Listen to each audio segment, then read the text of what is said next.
어떤 분들이 그러더라고요. 주님이 언제 오시느냐 그랬더니 비 오는 날 수요일 날 오신대요.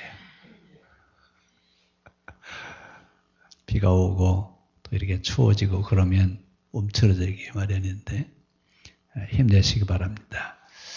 자, 오늘 이 사경회를 하면서 사경회를 갔는데 제가 역부로 목사님들이 쓴 교재를 다 가져왔어요. 강해안을 어떻게 강해안을 썼나. 그리고 오늘 앉아서 그걸 보니까 정말 땅을 치고 통곡하게 생겼어요. 이건 뭘 말하려고 하는 건지 쓴 사람도 모르는 이야기를 써놓고 그리고 강의를 하고 있어서 참 이걸 어떻게 얘기를 할까 하다가 못 짓는 개가 된 것을 탄식했습니다. 이게 지금 우리가 가지고 있는 현실이에요. 그래서 하여튼 조만간에 어떤 대책을 세워야지 안 되겠습니다. 자, 하여튼 이제 성경으로 갑시다. 지난 시간에 4장을 했는데 4장이 사실은 분량이 굉장히 많습니다. 굉장히 많은데 그냥 1시간 안에 다 하려고 그냥 하다가 보니까 공충공충하게 뛰어 넘어갔는데 4장을 한 번에 훑고 그리고 5장으로 가겠습니다. 그래 되겠죠? 자, 그럼 이제 4장부터 자, 4장의 제목은 천상의 예배입니다.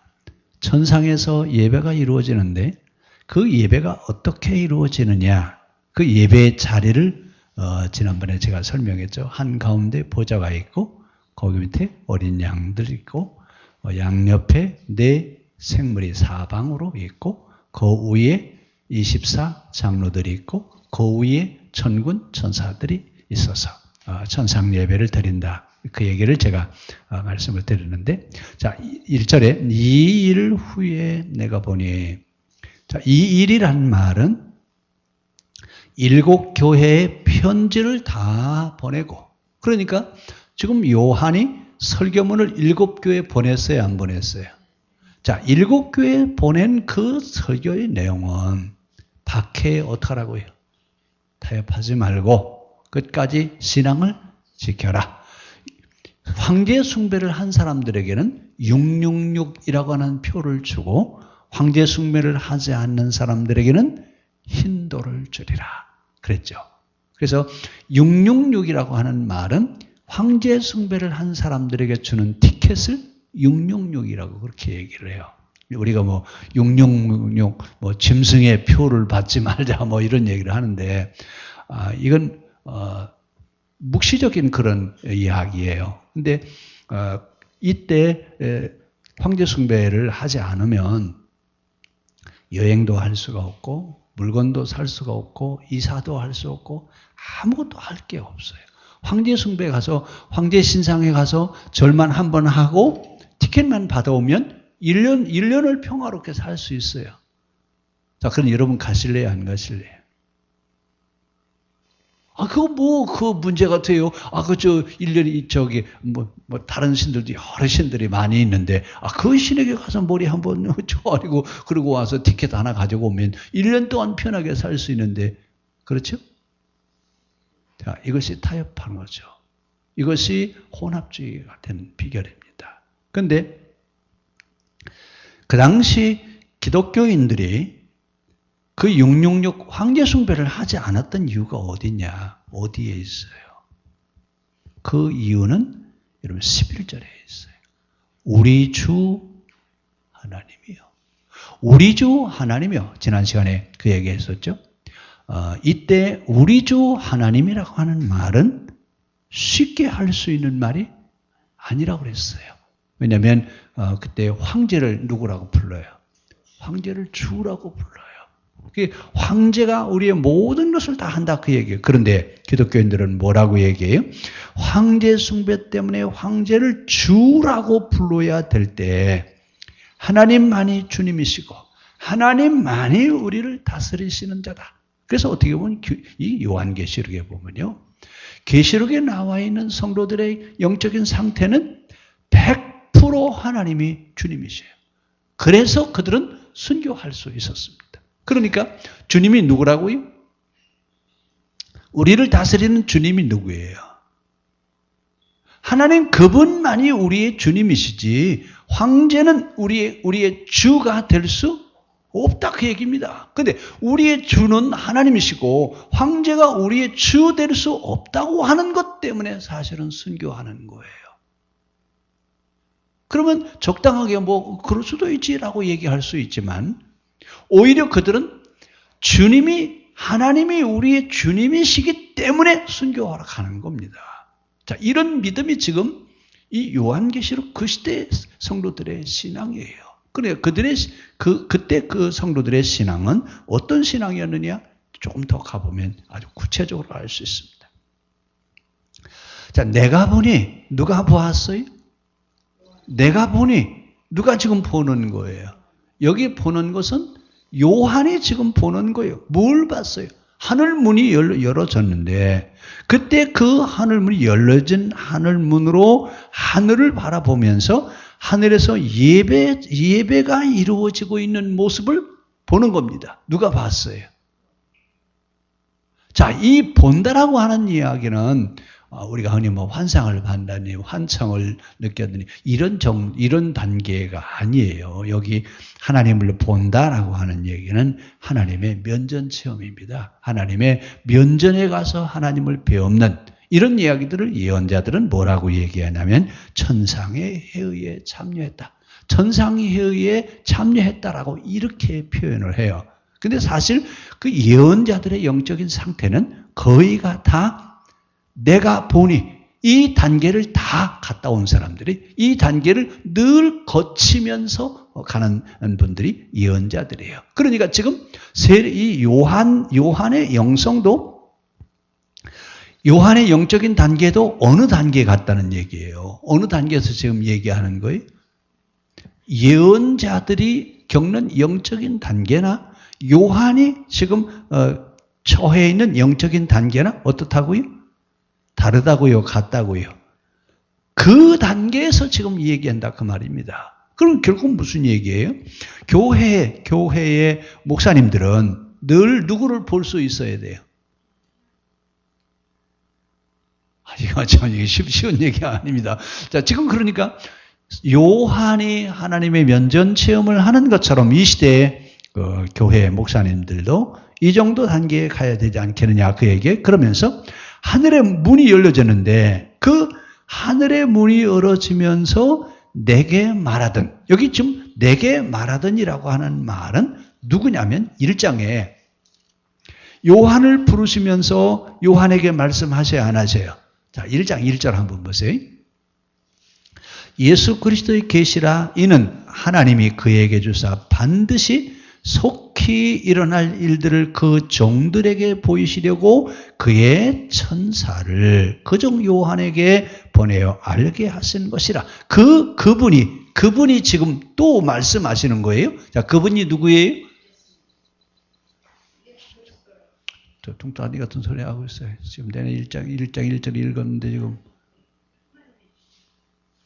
자, 1장 1절 뭐라고 그랬죠? 그의 천사를 그 종 요한에게 보내어 알게 하신 것이라. 내게 말하던 누가 말했어요? 그 천사가. 그렇죠? 그분이 또 누구한테 말하는 거예요? 요한에게 말하면서 1장 2절 한번 보세요. 요한은 하나님의 말씀과 예수 그리스도의 증거 곧 자기가 본 것을 다 요한은 지금 한 번 봤어요? 안 봤어요? 한 번만 봤어요? 그렇죠? 그런데 또 누가 뭐라고 그래요? 또 내가 보니. 그래 1장에서도 보았지만 또 어디서 또 보는 거예요? 4장에서 와서도 또 다시 하늘을 보는 거예요. 자, 그러면서 이제 4장 1절 잘 보셔야 돼요. 이 일 후에 내가 보니 내게 말하던 나팔 소리 같은 음성이 이르되 이리로 올라와라. 이리로 올라와라. 이후에 마땅히 일어날 일들을 내가 내게 보이리라. 그럼 이후는 지금부터 앞으로 일어날 일들에 대한 얘기를 하시겠다는 얘기예요. 그렇죠? 자, 그랬더니 내가 곧 성령에 감동되었더니 그럼 이 일은 누가 하시는 거라고요? 지금 성령님이 요한을 하나님 앞에 하나님 면전 체험을 할 수 있도록 이끌어 올리셨다는 얘기예요. 그렇죠? 그러니까 지금 성령의 역사라고요, 마귀의 역사라고요. 자, 그럼 이제 성령의 역사와 마귀의 역사가 있는데 마귀도 이런 단계까지 끌어올릴 수 있을까요? 있을까요? 없을까요? 지난번에 민수기 할 때 발람과 발락에 대한 얘기할 때 그 얘기 했어요? 안 했어요? 민수기 강의할 때 그 발람과 발락에 대한 얘기를 하면서 발람이 하나님의 선지자라고요, 점쟁이라고요. 근데 점쟁인데 어떻게 그렇게 신령하죠? 자, 요한이 성령에 의해서 하나님 체험하는 것처럼 마귀도 마귀에 의한 하나님 체험을 하게 해요. 이걸 여러분 구별해낼 수 있어야 됩니다. 그래서 요한은 지금 여기서 뭐라고 얘기하고 있어요? 내가 성령에 감동되었더니. 내가 누구에게 감동되었다고요?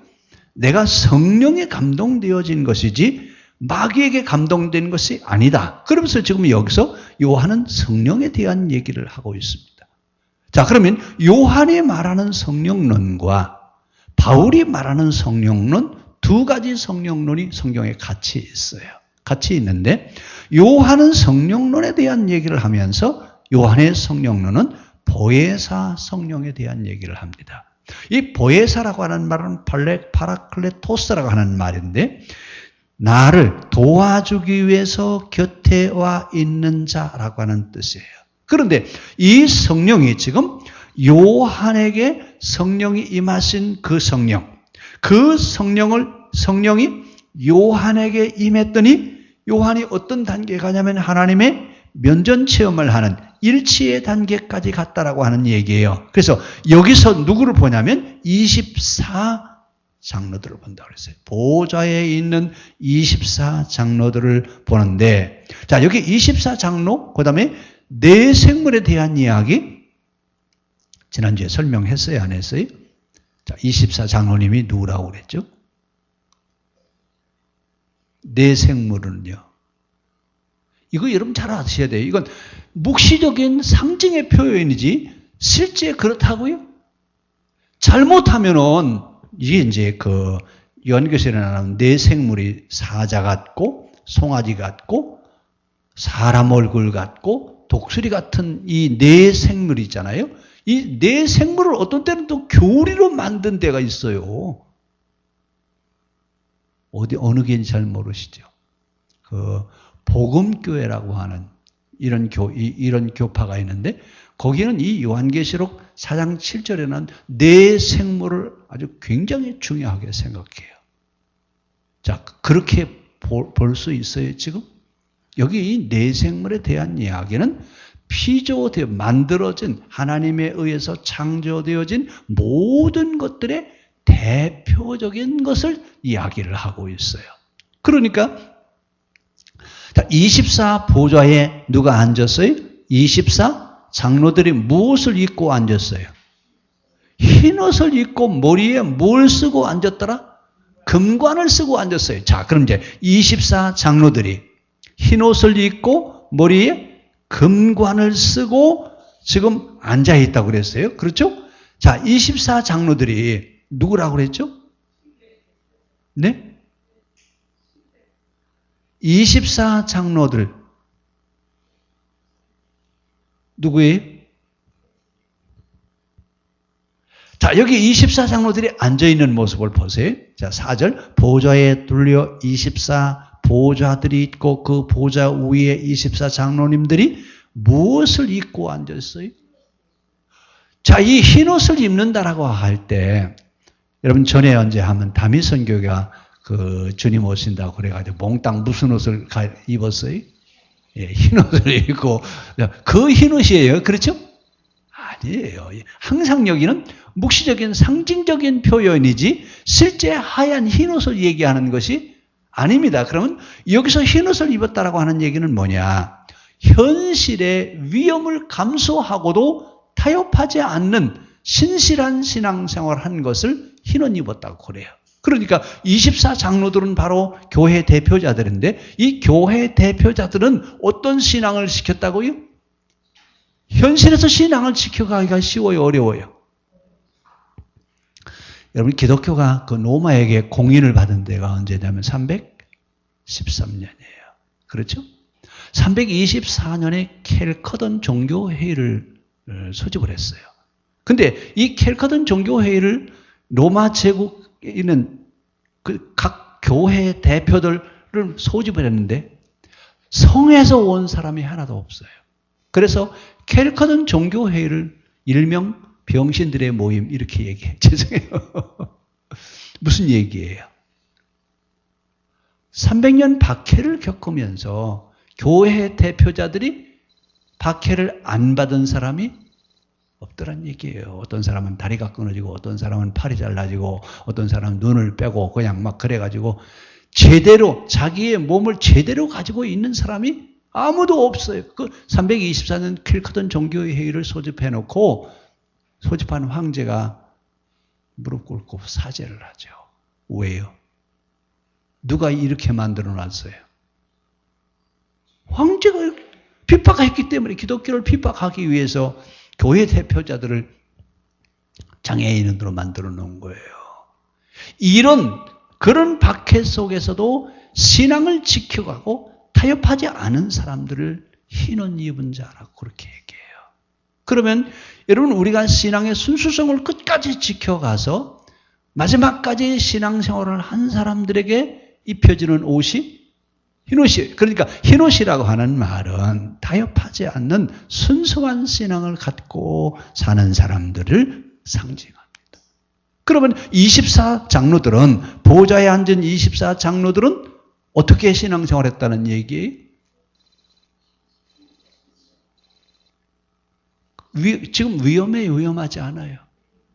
그런 위험스러운 상황 속에서도 타협하지 않고 신앙생활을 했다, 그 얘기예요. 이것이 교회 대표자들이에요. 그러니까 24장로들은 교회 대표자들인데 그 교회 대표자들은 그 신앙을 지켜가기 위해서 와주는 박해 속에서도 타협하지 않고 신앙을 지켜갔더니 머리에 뭘 세워주셨어요? 금관을 머리에 세워주셨더라. 자, 우리 상상만 해봅시다. 자, 하얀 옷을 입고 머리에 흰 관은 누가 써요, 대개? 왕들이 그 멸관을 쓰잖아요. 그런데 지금 24장로님들이 보좌에 앉아있고 흰 옷을 입고 머리에 금관을 쓰고 앉아있더라, 그 얘기예요. 자, 이분들은 결국은 교회 대표자들인데 신앙을 끝까지 지켜가기 위해서 어떤 위협 속에서도 타협하지 않고 신앙을 지켰더니 흰옷 입고 금면류관을 씌워주시더라, 그 얘기예요. 그럼 우리는 어떻게 신앙생활을 하면 좋겠어요? 어떻게 신앙생활을 하는지, 지금 이 이야기를 읽는 사람들한테 어떻게 신앙생활을 하는 얘기예요? 타협하지 말고 신앙을 끝까지 지켜라. 지켜서 24장로들이 하나님의 보좌에 앞에 앉아서 금면류관을 쓰고 있는 것처럼 너희도 이런 신앙의 승리자가 되어야 되지 않겠느냐라고 하는 얘기예요. 그러니까 요한계시록은 기독교가 살아남느냐, 흩어지느냐, 사느냐, 죽느냐라고 하는 신앙의 최정일명의 위기 속에서 지금 이 말씀을 기록하는 거예요. 그러니까 이 말씀을 쓰는 요한은 어떤 심정이에요? 우리가 누구처럼 신앙생활 하자고요? 24장로님들처럼 이런 신앙을 우리가 가져야 되지 않겠느냐라고 하는 얘기를 지금 여기서 우리에게 얘기를 하고 있는 겁니다. 그러니까 요한계시록은 읽는 자들에게 주는 얘기예요. 읽는 자들에게, 지금 이 말씀을 읽는 우리들에게 주시는 말씀이라고 그 얘기예요. 옛날에 그런 일이 있었다고 하더라. 그렇죠?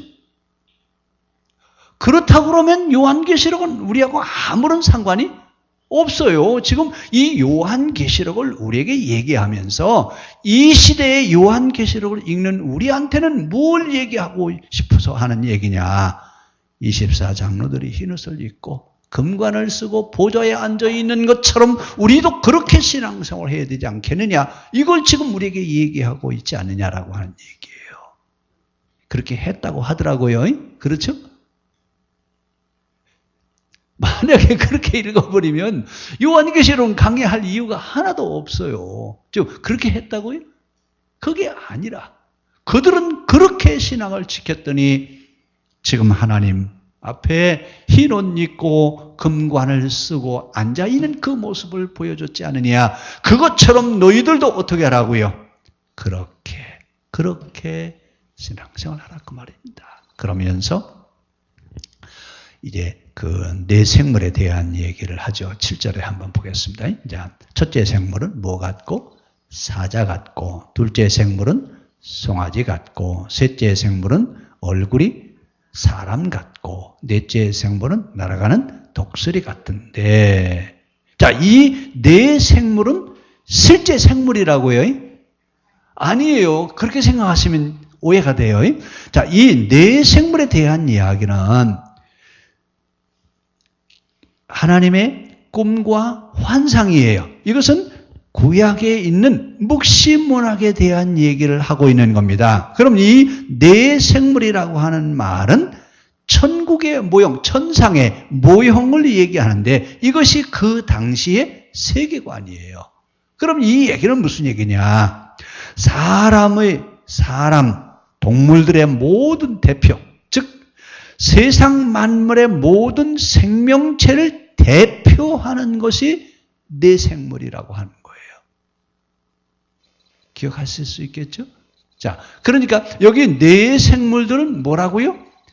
세상 만물의 모든 생명체를 가지고 있는 것들의 대표자예요. 자, 그런데 이것들은 날개가 몇 개래요? 8절이에요. 네 생물은 날개가 6날개를 가졌고 그 안과 주위에는 눈들이 가득하더라. 그들이 밤낮 쉬지 않고 뭘 하고 있어요? 거룩하다, 거룩하다, 거룩하다. 주 하나님 곧 전능하시니요 전에도 계셨고 이제도 계시고 장차 오실이라. 자, 이 이야기는 거룩하다, 거룩하다, 거룩하다. 주 하나님 곧 전능하시니요 전에도 계셨고 이제도 계시고 장차도 오실이시라. 이 얘기는 그때 할 수 있어요, 없어요? 있어요? 이것 때문에 죽는 거예요. 우리는 지금요, 누가 거룩하다, 거룩하다, 거룩하다 그러면 내 목을 치는 사람이 있어요? 이렇게 얘기한다고 우리 잡아가요? 그리고 우리는 지금 신앙생활을 하기엔 너무나 좋은 시대에 지금 신앙생활을 하고 있어요. 그런데 우리는 이렇게 찬송해야 안 해요. 예? 정말 이때 이 8절에 나오는 이 찬송, 그 다음에 11절에도 찬송이 나오잖아요. 이런 찬송들은요, 그 당시는 정말 기가 막히게 부르는 찬송이에요. 우리는 아무것도 아닌 것처럼 그냥 뭐 이제도 계시고 전에도 계시고 전능하신 하나님이시오. 뭐 아무렇게나 우리가 불러도 누가 여러분 뭐 박해하는 사람이 있어요. 시비하는 사람이 있어요.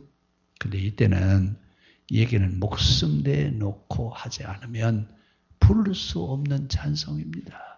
그러니까 찬송을 부르는 것은 곧 뭘 내놓는 거예요?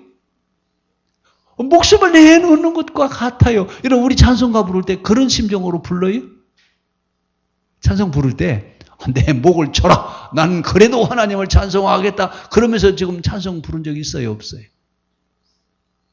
당연하다고 생각하죠. 찬송 부르는 것이. 그래서 우리 준비 찬송이라는 말은 안 했으면 좋겠어요. 어디 찬송이 준비 찬송가가 어디 있어요? 찬송은 찬송이지 준비하는 찬송이 어디 있고 본 찬송이 어디 있어요? 이 시대 사람들한테 준비 찬송 하겠다고 그러면 뭐라고 하겠어요? 뭐라고 할까요? 그게 말이냐? 우리는 찬송가 한 절을 부르다가 목숨을 버리고 죽는 판인데 준비 찬송가가 어디 있냐? 준비 찬송가가. 그러니까 지금 우리는 이 시대 그 요한계시록을 기록하던 그 시대의 그들의 신앙을 생각하면 우리는 너무 감사한 거예요. 우리는 거저가는 거예요. 거저. 찬송을 부른다고 누가 시비합니까? 성경을 읽는다고 누가 시비합니까? 하나님을 나의 주님이라고 고백한다고 누가 시비하는 사람이 있어요? 아무도 없잖아요. 근데 우리는 그때만큼 간절하게 주님 불어요? 찬송도 그렇게 부르고 있어요? 자, 여기 8절 거룩하다 거룩하다 거기만 한번 읽어봅시다. 거룩하다 거룩하다 거룩하다 주 하나님 곧 전능하시니여 전에도 계셨고 이제도 계시고 장차 오실이시라. 이 얘기는 무슨 얘기냐면요. 거룩하다 거룩하다 3번 반복하는 것은 오직 하나님께만 찬송을 돌려야 된다는 얘기예요. 근데 이 거룩하다라고 하는 말을 누가 지금 하고 있냐면 내 생물이 찬양을 하고 있어요. 그런데 그 내 생물이 찬양을 하면서 뭐라고 찬양하냐면 주 하나님이란 말은 황제가 아니라 하나님이 우리의 주님이시다 이 얘기예요. 이 얘기는 그때 쉽게 할 수 있는 얘기라고요? 정말 어려운 얘기예요. 그런데 밤낮 하나님을 찬송하면서 황제를 찬송할 것이 아니라 누구를 찬송하자? 주 하나님. 주님이신 하나님. 그분은 누구냐? 전능하신 이요. 전에도 계셨고 이제도 계시고 앞으로도 계시다. 이 얘기는 무슨 얘기냐면 진짜 통치자는 하나님이시지 너마 황제가 통치자가 아니다는 얘기예요. 그러니까 우리가 지금 진짜 통치자이신 그러니까 로마 황제가 지금 다스리고 있지만 로마 황제가 진짜 통치자가 아니라 우리의 통치자는 하나님이시다. 그 얘기입니다. 그러니까 지금 이 이야기를 그 당시 사람들이 이렇게 얘기할 수 있다라고 하는 것 참 대단한 상이에요. 대단한 표현이에요. 어떻게 보면 이들이 지금 하고 있는 이런 모습들은 그 당시 상황을 반영해 보면 대단한 겁니다. 그러니까 신앙생활 하는 것이 곧 뭘 내놓는 거예요. 그냥 신앙생활을 한다라고 하는 얘기는 목숨을 내놓는 거나 마찬가지예요. 그럼 우리가 지금 신앙생활 할 때 목숨 내놓고 신앙생활 하십니까? 오늘 예배당 오시는데 누가 여러분 예배당 가냐고 검문하신 적이 있어요? 참 얼마나 좋은 시대에 신앙생활 하고 있냐 그 얘기예요. 이렇게 어렵게 신앙의 길을 간 선배들도 있다 그 얘기입니다. 이렇게 어렵게 신앙생활을 한 선배들도 있는데 이 말씀을 읽는 우리는 뭐 하느냐 그 얘기예요. 우리는 어떻게 신앙생활을 하고 있어요 지금?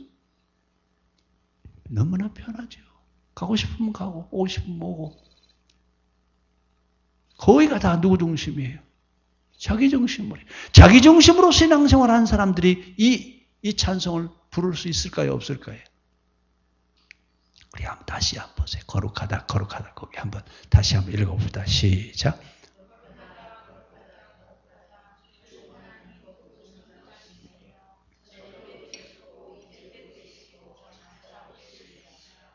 쉽게 할 수 있는 찬송이라고요? 그 당시 이렇게 찬송을 부른다라고 하는 얘기는요, 정말 대단한 겁니다. 누가 이렇게 할 수 있다고요? 누가 이런다고요? 내 생물들, 피조되어져 있는 세상의 만물의 모든 생명체의 대표, 모든 생명체들이 지금 그렇게 하고 있다 그 얘기예요. 그러니까 온 만물이 통치자는 우리의 진짜 통치자는 누구시라고요? 하나님이시죠. 로마 황제가 우리의 통치자가 아니라 하나님이 우리의 통치자이시다라고 하는 얘기입니다. 그러면서 이 생물들이 보좌에 앉으사 세세토록 살아계시는 이에게 영광과 존귀와 감사를 돌릴 때에 누가 등장해요? 24장로들이 이제 나오죠. 자, 24장로들이 보좌에 앉으신 이의 앞에 엎드려 세세토록 살아계시는 이에게 경배와 자기의 관을 보좌 앞에 드리며 이르되 찬송 불러요, 안 불러요? 또 찬송을 부르잖아요. 그렇죠? 뭐라고 찬송 불러요? 우리 주 하나님이요. 자, 여기 우리 주 하나님이요. 그 위에 주 하나님. 이 말은 그 당시에 쉽게 할 수 있는 말이 아니라고 그랬어요. 자, 우리 주 하나님이여 영광과 존귀와 권능을 받으시는 것이 합당하오니 주께서 만물을 지으신지라 만물의 주의 뜻대로 있었고 또 지으심을 받았나이다 하더라. 이거 누구의 찬송이라고요? 24장로들의 찬송이고 그 위에는요.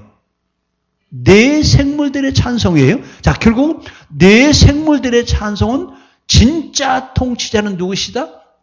하나님이시다. 그럼 24장로들은 황제 숭배 때문에 황제를 주라고 불러야 할 때 하나님만이 주님이시며 하나님만이 전능자이시다. 그러면 로마 황제 숭배에 대한 얘기를 지금 어떻게 한다는 거예요? 찬성한다는 얘기예요? 반대한다는 얘기예요? 그 당시는 황제가 절대자입니다. 절대 권력을 가진 자는 로마 황제인데 뭐라고 했냐면 로마 황제가 아니라 하나님만 거룩하시다. 절대 권력자가 아니라 하나님이 세세토록 통치하시는 진짜 통치자는 하나님이시다. 이 얘기를 하시면서 그러면 오직 하나님만 주님이시다. 그 얘기예요. 그러니까 오직 하나님만 주님이시라고 하는 것 때문에 순교한 겁니다. 근데 그들이 순교할 수 있는 힘은 어디서 나오느냐? 그들이 순교할 수 있는 것은 하나님만이 우리의 주님이시다. 이것이 순교할 수 있게 만들었다 그 말입니다. 그러니까 오늘 우리는 누가 우리의 주님이셔야 돼요? 하나님이 우리의 주님이시에요? 내가 주님이시에요? 죄송해요. 이렇게 표현해서. 하나님이 주님이셔요? 내가 주님이셔요? 진짜 하나님이 주님이셔요? 지금 우리가 이렇게 신앙생활을 하느냐 그 얘기예요. 이때는 목을 쳐도 이렇게 신앙생활을 했어요, 안 했어요? 목을 쳐도 이렇게 신앙생활을 했는데 우리는 전혀 핍박을 하지 않아도 하나님이 우리의 주님이시냐, 하나님이 우리의 주 되시느냐라고 하는 얘기입니다. 이제 이것이 우리의 의식 속에서 하나님이 우리 주 되시기를 바랍니다. 그래야 흰 옷 입고 머리에 금관을 쓰고 보좌에 앉은 24장로들처럼 그렇게 하나님 앞에 앉아서 예배를 드릴 수 있다 그 얘기입니다. 이 얘기는 우리가 잘 들어서 우리가 지금 흰 옷 입고 하나님 앞에 예배 드릴 수 있는 그런 신실한 신앙생활이 우리에게 있기를 바랍니다. 기도하겠습니다.